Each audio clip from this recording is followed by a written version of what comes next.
How can Snap, the company behind Snapchat, win a UDRP proceeding for domain names that contain the Facebook, Instagram, and TikTok trademarks? The answer is that the domain names actually contained two trademarks, Snap plus Facebook, Instagram, and TikTok. And this UDRP decision holds an important reminder for trademark owners dealing with cyber squatters.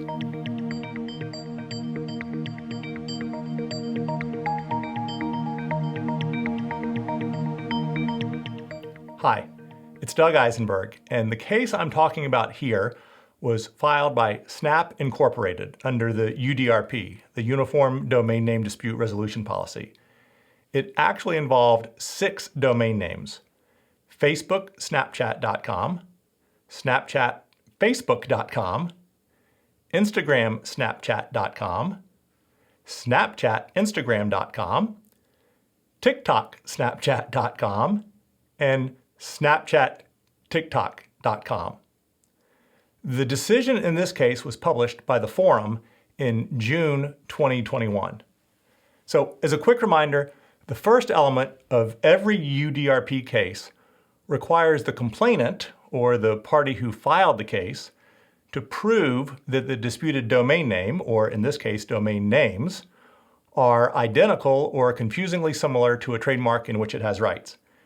Now, in most cases, this is a straightforward analysis that simply includes a side-by-side comparison of the domain name and trademark.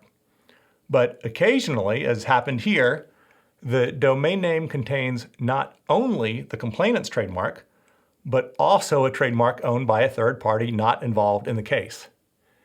Now, it's unclear from the decision exactly why the respondent registered these 6 domain names, but the decision notes that 2 of them were used in connection with a website that offered audio equipment for sale.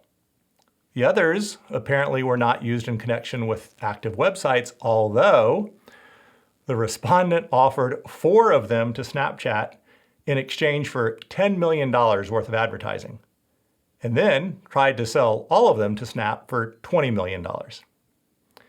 In any event, after Snap filed the UDRP complaint, the panel had to determine whether the 6 domain names, each of which contained a trademark not owned by Snap, were confusingly similar to the Snap trademark.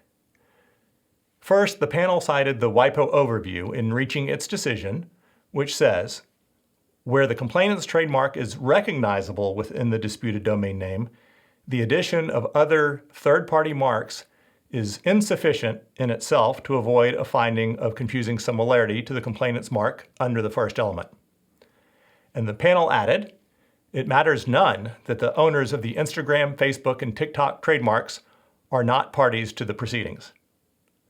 As a result, and because the panel easily found that Snap was able to prove the second and third elements of the UDRP as well, that the registrant of the domain names had no rights or legitimate interest in them, and that they were registered and being used in bad faith, the panel quickly reached a conclusion that all 6 domain names should be transferred to Snap.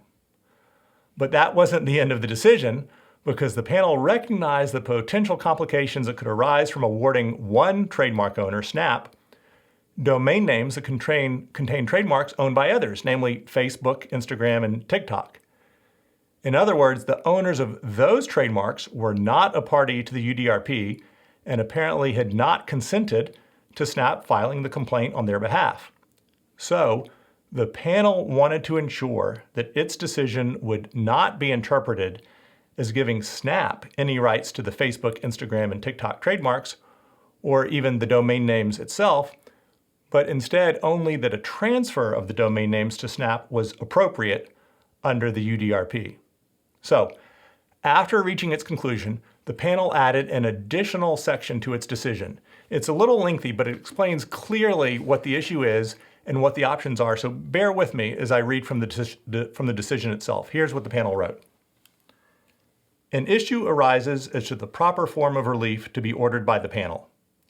Several options are open to the panel. First, it might unconditionally order transfer of the disputed domain names to complainant, but to do so would merely replace respondent by complainant in terms of the rights of the owners of the Instagram, Facebook, and TikTok trademarks.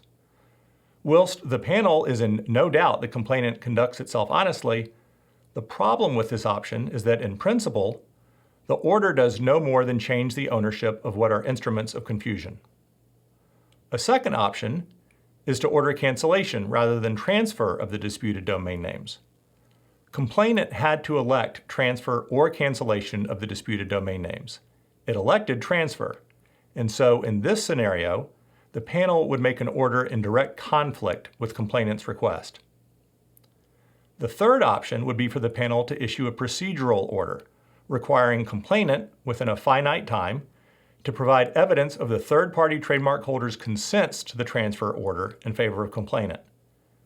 The panel considers this option to be slow, unwieldy, and potentially capable of setting future complainants on a wild goose chase at the hands of abusive domain name registrants.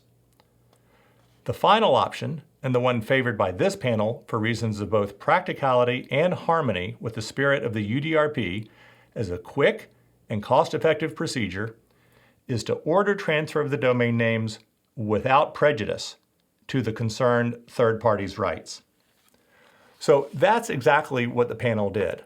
While it ordered all 6 domain names transferred to Snap, it specifically added that its decision was without prejudice to the rights of the third-party owners of the Instagram, Facebook, and TikTok trademarks, which means that the owners of those trademarks could now actually file their own complaints against Snap if it wanted to do so. Hopefully, all of the trademark owners reached an agreement about what to do with the domain names, so I doubt there will be any disputes among them.